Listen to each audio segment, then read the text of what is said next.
Our next speaker is Dr. Ken Berry, and he's going to talk about lies my doctor told me and what you can do about that, or that way, you can look at it that way there. So everyone, Dr. Ken Berry.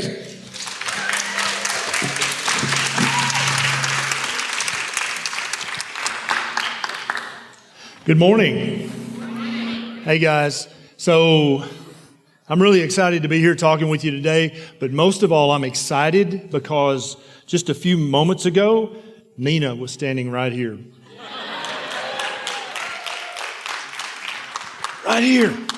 It's crazy, right? Because I still feel like I should be sitting out there with you guys, taking notes. That's how it feels, and so it's kind of weird being up here, but I'm going to try to do the best I can, so don't heckle me. So why does your doctor say stupid stuff to you when he's supposed to be in charge of your health? He's supposed to be helping you. So what I want to do is go briefly into why doctors say stupid stuff, and then what you can do about it. What you can do, not just about that, but what you can do about the entire thing that Nina was just talking about. Did you guys, amazing work that she does, but did you hear, all I could hear was futility. How in the world? I pray for the Nutrition Coalition and Dr. Lustig and Nina and what they're doing, but what hope do we have that the FDA and the ADA and the AHA and the AMA are going to say, you know what? Sorry. I don't know what the hell we were thinking. We just got all that wrong. And so we've killed millions of people and lamed millions of others, but we're going to get it straight now. And so it's really not about saturated fat. So I would predict that that's going to take about 20 years to happen, right? Working from the top. So we're going to go through some stuff and talk about this and see what we can come up with. So what's wrong with your doctor? Why does he focus on your LDL and not even check your fasting insulin, not even check your A1C? I do electronic visits with people, and they're like, okay, he said this about my cholesterol and this, and I was like, well, what was your A1C? And they're looking through their labs, and they're like, oh, we didn't check that. I'm like, you're joking me. What? Okay, all right. So let's talk about what's going on with doctors, okay? There are all these laws of human nature, okay? And these laws apply to doctors because even though you might not currently believe it, doctors are people too. They put their pants on, and so they love to put on the robes of demigod status. Because then you look up to them and you listen to them and you do what they say blindly. But in reality, they're just people, just like us, and they are susceptible to these, what I call laws of human nature. So they obviously are pretty intelligent. They got into medical school. They finished medical school. They finished residency. They have some semblance of a medical practice. So they can't really be stupid. Even though they could be ignorant, they can't really be stupid. And so you guys may not, do you know what this is? Lobotomies?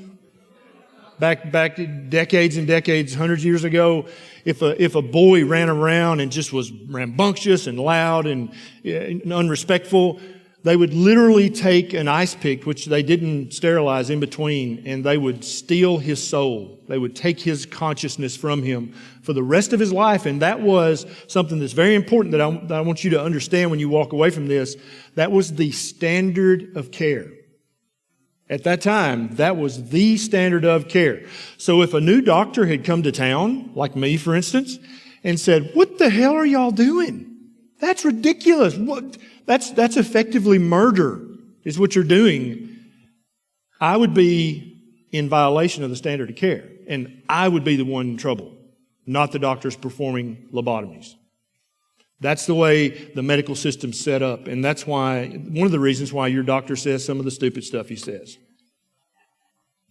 So let's talk about these laws as they pertain to your doctor. The first law is the law of the instrument. Who knows what that is? You know what that is? So if all you got's a hammer, then everything's a nail, right? The tools that we use literally shape the way we think about how we live our life. That's human nature. We can't get away from that. And 1,000,000 years ago, that was awesome because if all you had was a rock and you used that, you had to smash nuts with it, you had to smash brains with it, you had to use that. You had to think of every single way you could use that rock because that's the only tool you had. And so this is really hardwired in us, and it was good a million years ago, but now that we have so many tools at our disposal, this will trip you up and it'll get you in trouble, okay? And so if the only tool he knows how to use is his prescription pad, that's his hammer. Does that make sense? So what's he going to do? What's he going to do? Day in, day out, no matter what's wrong with you, he's going to use his rock to bash the nut or to break whatever, right? That's what he's going to do. He's going to use the tool he knows how to use. The next law is the law of remuneration. And there's a famous quote that says that if a man's salary depends on him understanding or not understanding something, then he will understand that or not understand it, right? And so doctors fear for their livelihood. They fear for their professional career. If they go too far out on a limb, they're afraid that the people will stop coming, that they'll lose their license, right?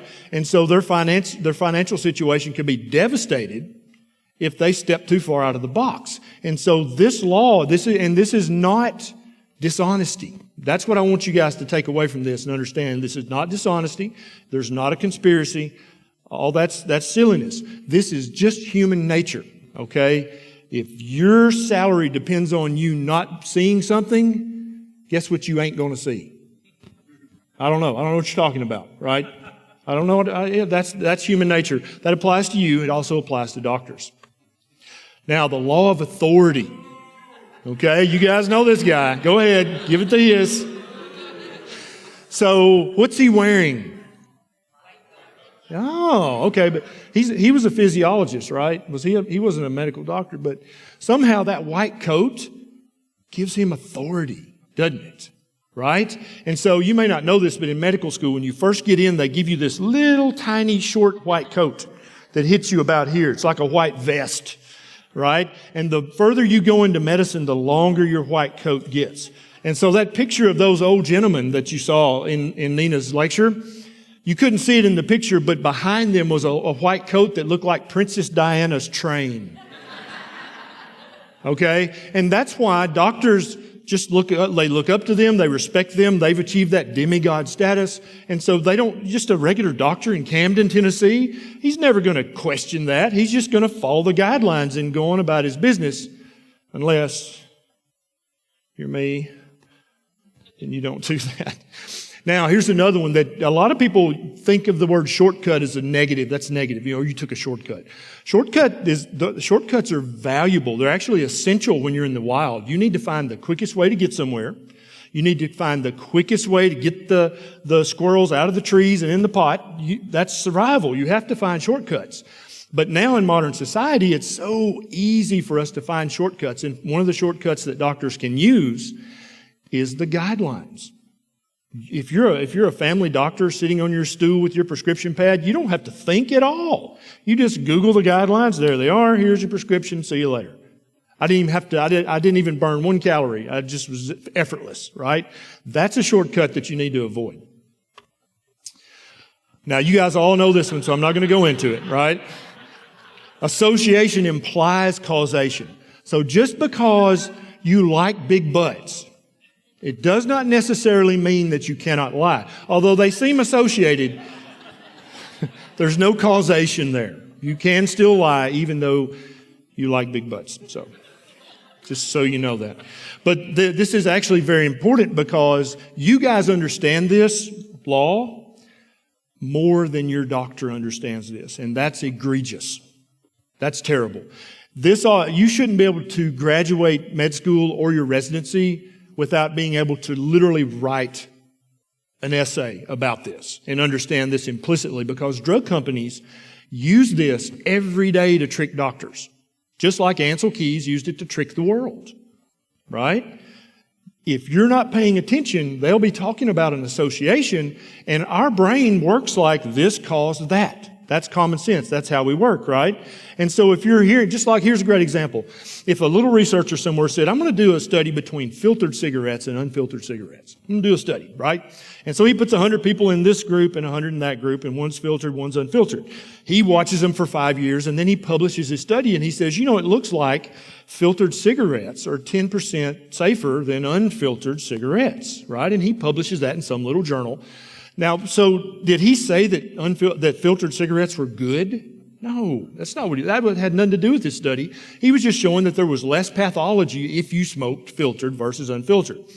Now, a news organization comes along and picks this up. Maybe they're sponsored by a certain corporation, right? And the reporter reports this as, filtered cigarettes are 90% better than unfiltered cigarettes. Now, if you're a smoker, what did you hear? They're safe. No, that's not what the study showed at all. But do you see how effortless that was able to filter out to you guys? And what you heard on CNN or Fox News was, filtered cigarettes aren't that bad. That's basically the take-home message that you got, but that had actually nothing to do with the study that he performed. So that's the association implies causation, but it never shows it. So now let's talk about the standard of care. Let me see what my next slide is. I'm going to cheat. Okay, yeah, got it. Okay, so standard of care is set up by the guidelines from all the big guys with the long Princess Diana coats, right? That's where they come from Harvard and all these big places where they're really smart guys. That's where these come from. And then the American Heart Association, ADA, AMA, they all put them out. And then doctors like me are supposed to follow them. And we're really supposed to follow them blindly and thoughtlessly. That's really the unspoken implication. Here you go. This is what you should do. And really, if the state medical board gets involved, then it becomes, this is what you shall do. Right? And so your doctor really doesn't feel like he has much of a choice. Okay? He feels kind of sequestered. The medical board is you never know when they're watching, right? And you've got all these big preeminent demigod guys in white coats. I'm just a guy, I'm just a doctor here in this little town. I should just probably do as I'm told. So it's really hard for doctors to step outside the box, for most doctors. Here's another law. A big lie is much easier to believe than a little lie, okay? So if you see something on the cover of Time magazine, it's much easier to believe that because that's a huge lie. Millions of people are going to see this than if your next door neighbor told you the same exact thing. You'd be like, what? That's stupid. But if Time magazine tells you that, it's a much bigger lie. It's much more believable to most people because they have much more authority with most people. Now, here's one that's very important. You saw what Nina was talking about.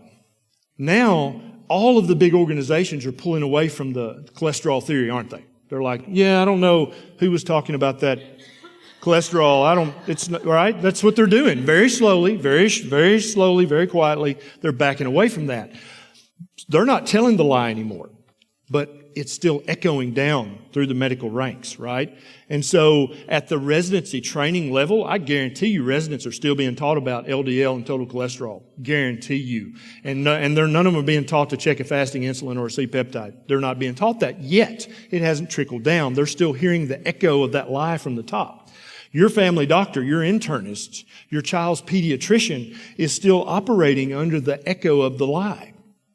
The lie's not even being told anymore. It's over, right? If your doctor still believes that total cholesterol is important for your heart health, he's at least 10 years behind. At least. Okay? But he doesn't know that because he's still hearing that echo. He doesn't know that they stopped saying that and they're pulling away from that. He's not aware of that. He just knows that that's what he was taught.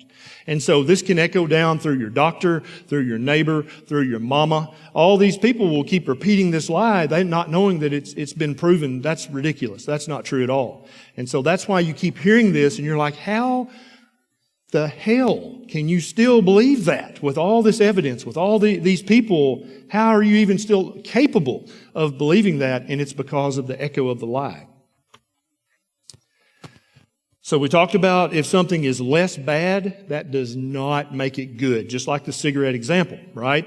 And so this is a very important thing that a lot of doctors get confused on. If something is less bad, that does not make it good. And so a lot of doctors fall prey to this, and yours may fall prey to it as well. Repetition. When you hear something over and over, like every time I go to a medical conference, I hear about total cholesterol, LDL, finally you start to believe it, right? So there's a great example of this in history where a very intelligent, very sophisticated society was basically told a lie so many times that they perpetuated some of the most heinous acts in the history of humanity.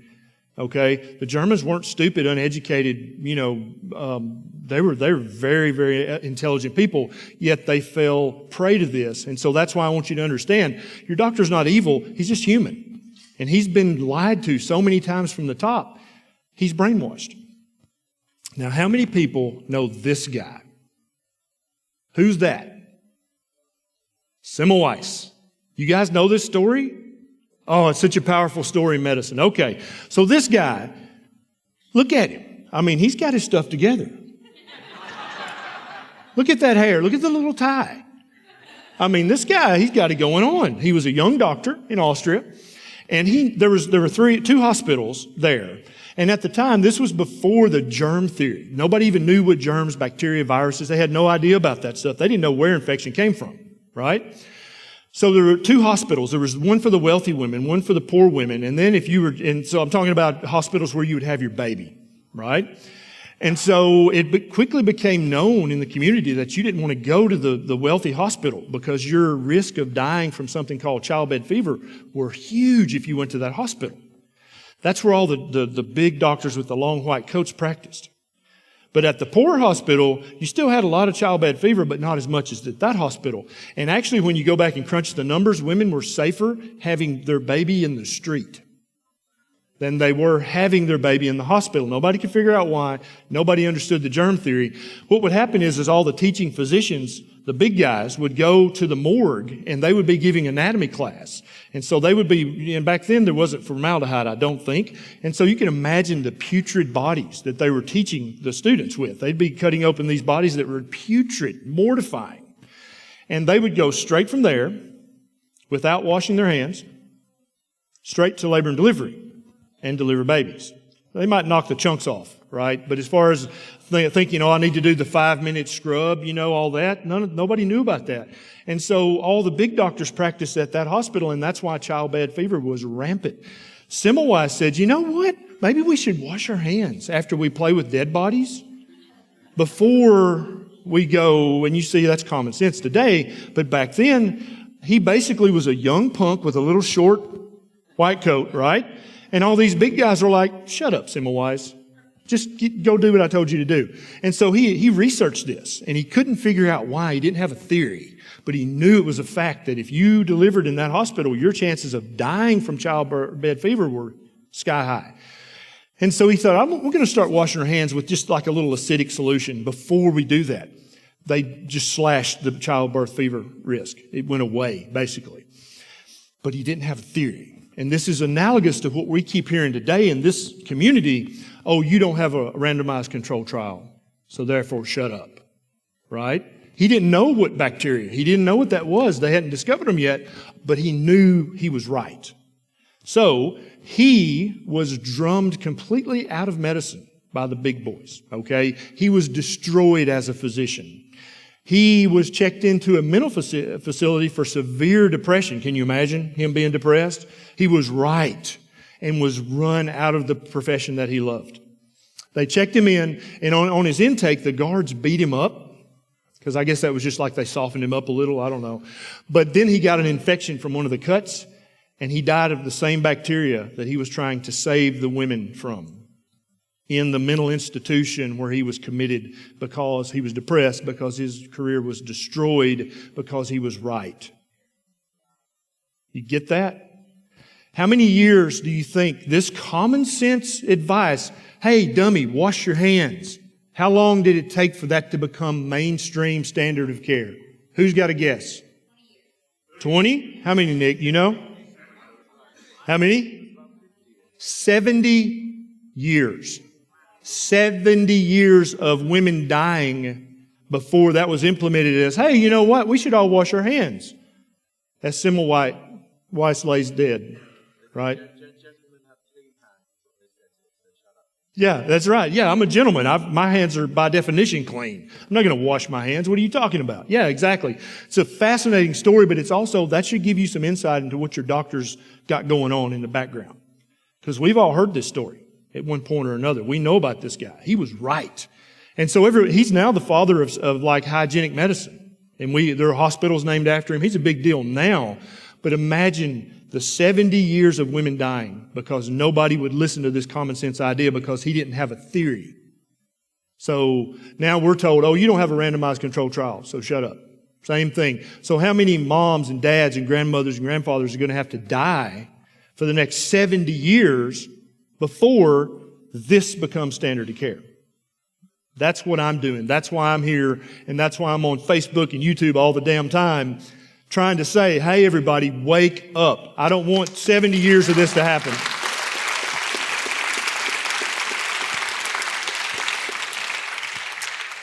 So this is the kind of advertising we see in the medical journals. So a woman back in these days, this was back, I think, in the 70s, early 70s, she was expected to clean, cook, take care of all the kids, keep the house spotless, and do all this with makeup and heels, and have no prospects of a career or do anything she actually wanted to do. And so she had something that doctors called psychic tension. That just sounds like a term that a man came up with, doesn't it? Oh, you've got psychic tension. And so when this is another important point, drug reps routinely mislead doctors when they talk about the drugs that they're representing. All doctors were told when Valium came out, it's non-habit forming. No joke, okay? Every doctor in America was ecstatic because all the drugs that would calm the nerves before this were highly habit-forming, and it was known. This new class of drugs, the benzodiazepines, were not habit-forming. Yes! So he could write this for every woman that came in. Here you go. You hate your husband? Here you go, some Valium. Oh, okay, your life sucks? Here you go, some Valium. It's not habit-forming. You can just take it. It's fine. So we all know now that Valium is very, very habit-forming, but those doctors weren't evil. They were just misguided. They were misled. They were tricked. They were lied to. So how many of you guys think that the answer to the ketogenic question is going to come from the top down? Good. I'm glad. So what are we supposed to do? What should you do when you go home from this beautiful conference that Carl and Richard put on? What should you do? Should you just go about your life and just get back to normal and just take care of you and take care of yours and just let it go? What should you do? And that's what I want to talk to you about now is what should you do? Never, ever is this going to happen. On CNN tonight, the Federal Drug Administration admits that statins are worthless and actually dangerous. You will never hear that headline, ever, ever, ever. Never will the American Medical Association call out the drug makers. They'll never call out the American Heart Association for the travesty that they have perpetuated on medicine for the last 50 years. Those things will never happen. This will not come from the top down. That's my belief. I could be wrong. I hope I'm wrong. I hope that Nina and Dr. Lustig and all those guys, I hope they kick ass in Washington and make them change the guidelines. I truly hope that and believe that, but I don't believe that'll happen for a second. I don't think that's going to happen. I think it's up to us. I think it's up to doctors getting up off their stool, taking off the damn white coat and saying, you know what, let's think about this for a minute. And I think it's up to patients like you and the doctors out there saying, you know what, that's stupid. I'm going to do my own research because what you're saying makes no sense, doctor. Let me look into this myself. So here's what you can do. And you guys are already doing this, but I just want to hit these points. Learn about your health. You've got one body and one life. This is not a video game. There is no reset button. If you listen to your doctor and take his medical advice and he's wrong and you suffer egregious complications, you might sue him for $1 million and you might win, but you still don't have your health, do you? Your family still gets to suffer with you, don't they? You got to learn. You got to watch videos. You got to watch Dave Feldman videos. You got to watch Nina's videos. You got to watch Ivor Cummings videos. You got to watch and you got to learn and you got to take notes. You got to read articles. You got to read blogs. And some of them are full of crap. But some of them aren't. Some of them are full of wisdom. And you, as a discerning human being, have to be able to tell the difference. And you're all capable. All of you. Okay? You got to go to conferences just like this. and you got to talk to your doctor. And I know a lot of you don't want to do that. I've talked to people here and they're like, well, I just don't tell my doctor about, the ketogenic diet. I don't talk to him about that. But you got to. And I'm going to tell you why you got to, okay? How are you going to do this? How are you going to be a leader? How are you going to disseminate the ketogenic way of eating to the masses? How are we going to make this a grassroots, bottom-up revolution, which is what this is? I don't know if you're aware of that or not, but that's what you're doing right now. What we're doing right now is a medically revolutionary act, being here today, okay? You're going to, first of all, fix yourself, which you guys are all working on and you've already done or you're in the process of doing. And I call that leading by quiet example, right? Fix yourself. Because when you fixed yourself enough, people are going to be going, what the hell did you do? How many of you guys have heard that? Let me see your hands. What are you doing? What? Okay, that is, when someone asks you that question, that is the magic gate. Right? That's the magic gate that leads straight to their brain, their heart, and their soul. Because they're open, they're receptive. That's human nature. They're ready for your answer. What the heck are you doing? You've made such drastic changes, they were compelled to ask you that question. Right? That's powerful. That's an opportunity of a lifetime for you to literally save somebody's life. How cool is that? Pretty awesome, right? Yeah. The next thing is passive resistance. And we all know revolutions. We remember Dr. King and his sit-downs. They didn't have burn-downs or beat-downs. They just sit down, right? And so if you're a mom or a dad and you've got kids, one of the best ways to turn your household into a ketogenic household is not to say, listen up, damn it. This is now a ketogenic household and there will be no Doritos. That's all that is an argument and a fight and elevated cortisol. That's all that is. It's never going to get you what you want, right? Unless your children have a car and a credit card, which I doubt they do, you buy the groceries, right? And so when you go to the grocery, forget the Doritos. And when you get home, they're like, Mom, where's the Doritos? You're like, oh, shit, I forgot the Doritos. But I did get some bacon. You want some bacon? Here's some bacon. That's good, right? I mean, if you don't want bacon, it's fine. Go play. Go run around barefoot. Earth. It's fine. Just go play. That's passive resistance. That's in that way there's no fight. I mean, your kid's not going to yell at you. You're overworked, you're stressed, you need that Valium because you got, psychic tension. They're going to be like, okay, Mom, I'll just eat the bacon. And before you know it, they stop asking for the Doritos. And that stuff just kind of magically happens because who don't like bacon? Right. Now, the next one this is the one I want you to really focus on because this is powerful. Never in the history of humanity have we ever had the power as individuals to change the world. That's never, ever, ever happened before. You can go home and literally change the world. You can. Literally. Not joking, not making this up. I'm not confabulating. That's literally what you can do with enough of these things. You can change the world. And that's what we're doing slowly but surely. But I'm ready to speed it up a little bit, aren't you? Yeah. I'm ready to speed it up. So share your story. And that doesn't mean be a preacher. That doesn't mean be that annoying person that just won't shut up about keto. Right? You know that one person, right? There are more passive, quiet, very unoffensive ways of doing this. Okay? Share your story. Talk about it on Facebook gently. Share it in groups. Share videos like, oh my God, watch this video by Ivor Cummings. You got to see this. There's the movie, The Magic Pill. Oh my God, you got to see this, right? You're not preaching to anybody. You're just like, I saw this really cool movie. You should check this out, right? They're going to watch that movie. Who doesn't want to watch a movie? That's the kind of stuff that we're going to have to do. And then the next one is the one that makes everybody nervous, is you got to talk to your doctor, and I'm going to tell you why. Remember your doctor, he's just human. He's just a guy, right? He's got all these bills, and I tell people, they're like, I wish I had your money. And I'm like, look, I wish you had my bills. Take your bills and add a zero. And that's close to what my bills are. So yeah, no. But he's got all these bills, he's got all these employees, he's got all this responsibility. He maybe, if you've read my book, he maybe hates his life. because medicine may not be anything that he thought it was going to be. He may be stuck because of all his debt. He can't even go try to do what he loves to do. He thought he loved medicine and he had no idea. And now he's stuck on this stool with this prescription pad. He doesn't even know, he didn't want to do that.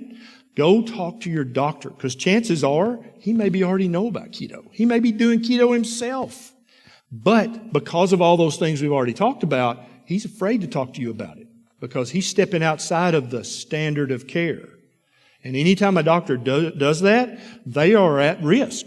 They're at risk of being fined by the medical board. They're at risk of having their license censured, put on probation, or even taken away. And it's literally a 5-person vote on the medical board, completely arbitrary. Having a medical license in America is a privilege. It's not a right. Okay? What that means is that the state can take that privilege away just like that. There's no due process. There's none of that for a doctor. If the medical board like I've heard about Barry enough. I'm done with him. That's it. I got no recourse. I could hire 10 attorneys and that's it. I'm still done. Okay? That's why a lot of doctors are very timid about talking about this because they're scared to death of that. But you got to talk to your doctor, because when you're the first person to bring up keto to your doctor, you're a kook. Right? When you're the 10th person to bring up keto to your doctor, you're annoying. He's tired of hearing about this keto crap. But when you're the 100th person, literally the 100th person that has asked him about keto, you know what he's going to do? He's going to go home and Google it. And then you just change the world, didn't you?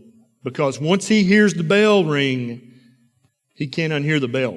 And he can't unwatch that video. He can't unsee the logic that Nina talks about in her book. He can't unsee that. Once he's read that, he's like, crap, what am I going to do? Then he's faced with a moral dilemma, right, Nick? Those are no fun to be in when you're in a moral dilemma. You either do the right thing or you put yourself at risk. Yeah, you do the right thing and put yourself at risk, or you do the wrong thing and remain comfortable. And most people, when you put it like that, they're very uncomfortable being comfortable. It becomes a very uncomfortable place sitting on that stool with your prescription pad when you know the crap you're doing and saying is not true and not helpful and is actually dangerous. And when you're the 100th person in that office, he's going to Google it and he's going to be like, now what am I going to do with this? And he can figure that out on his own because he's a smart boy, because he went to medical school, didn't he? So he can figure that out. Speaking out, asking, who knows what powdered butt syndrome is? I want you guys to go home and I want you to spread the ketogenic word, and I want you to share this stuff with everybody except your mom and dad. Okay? And here's why. Anytime anybody has ever powdered your naked little butt, you could be a preeminent brain surgeon with an IQ of 210. They're not going to listen to you. It's just not going to happen. It's called powdered butt syndrome, and that's a real thing, okay? You're going to have to find another way to get to dad or mom. You're going to have the neighbor talk to them. You're going to have to just leave a copy of the magic pill laying around somewhere. They've got to discover that themselves. They will never be able to hear it from you, so stop trying. You'll damage your relationship with your parents. Stop. Just don't. You can't. Talk to your dad's brother. Talk to your mom's friend. Let it come from there. It can't come from you because of powdered butt syndrome. That's a law of human nature. Did you guys know that law? It's very, very powerful. That's why your mama won't listen to you. You're like, Mama, the house is on fire. See the smoke? She's like, oh, honey, go watch TV. It's fine. That's why. A little bit, especially if the child's a teenager. Then it definitely works in reverse. Share. That's what you guys are going to do. You're going to share any way you're good at sharing. If you're good at writing, start a blog. If you're good at talking, start a YouTube channel. That's what I did. I kept coming home bitching about this stuff to Nisha Berry. And she would say, you know what you should do? I'd be like, what? You should shut up and make a YouTube video. That's what you should do. True story. And when she said that the first time, I thought she was a kook. And when she said it the 10th time, she was annoying.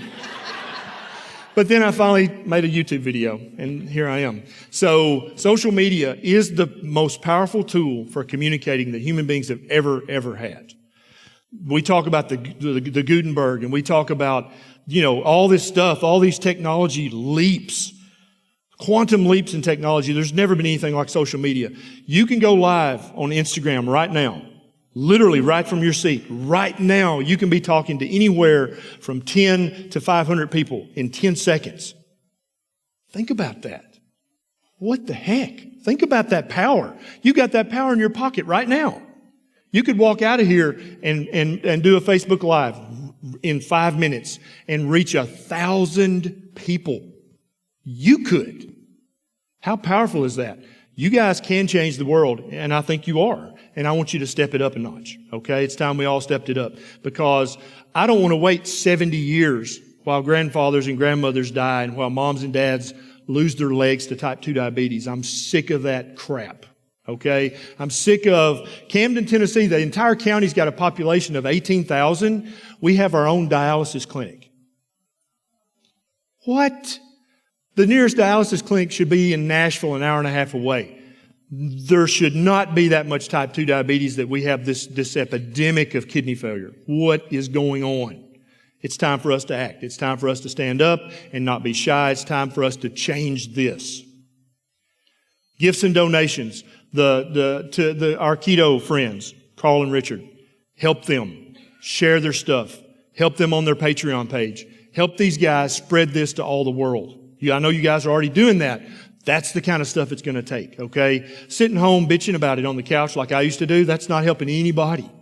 You got to stand up and speak out and change this, because it's not okay. It's not okay. And that's what I'm doing.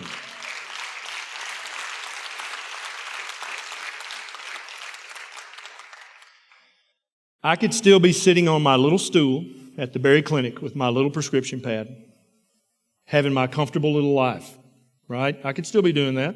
I could walk away right now and do this, but I will never do that, because I am sick and tired of having patients lose their mom and dad, lose their vision, lose their kidney function, lose their legs, lose their toes. I'm sick of that. I'm not going to have it anymore.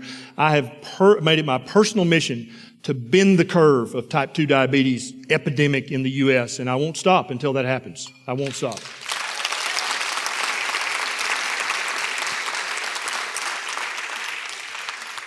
I want to thank you guys for being here, and thank you for being patient with me. I know I'm not the best speaker in the world. Don't be shy. If you have a question for me, please come to me and ask me your question. I want to answer every question I can while I'm here. I'm the same way on social media. Nisha's like, "What are you doing?" I'm like, "I'm answering questions. Leave me alone." Okay? So I want you guys to have the answer to every one of your questions. Catch me anywhere, wherever we're at. We don't mind at all. Okay? Thank you very much.